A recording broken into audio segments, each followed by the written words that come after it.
Сәлем баршаңызға. Бүгін сіздермен қазіргі күнде хит болып жатқан восточный пирог дайындайтын боламыз. Рецептке лайк басып сохранить етіп алыңыздар, жоғалтып алмау үшін. Алдымен ыдысымызға бөлме температурасында еріп жұмсап тұрған сармайымызға қантымызды саламыз, бір жұмыртқамызды салып, меншікпен жақсылап бір келкі болғанша араластырып алатын боламыз. Кішкене қанты ерігенше ұнымызға разрыхительді араластырып алып, содан кейін барып жайлап қамыр илеуді бастаймыз қолымызбен. Бізде осы песочный тесто болып шығу керек, өте жұмсақ, қолға ыңғайлы, жабыспайтын.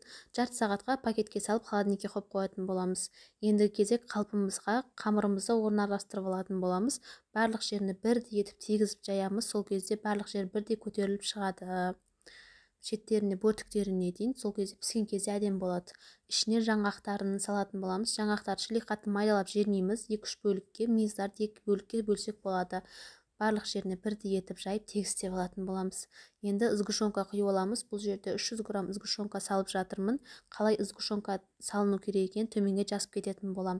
Жақсылап тегістеп духовкаға пісіруге жіберетін боламыз. Жарты сағатта пісіп шығады. Міне біздің пирогымыз дайын. Осылай керемет көтеріліп шығатын болады, қызарып.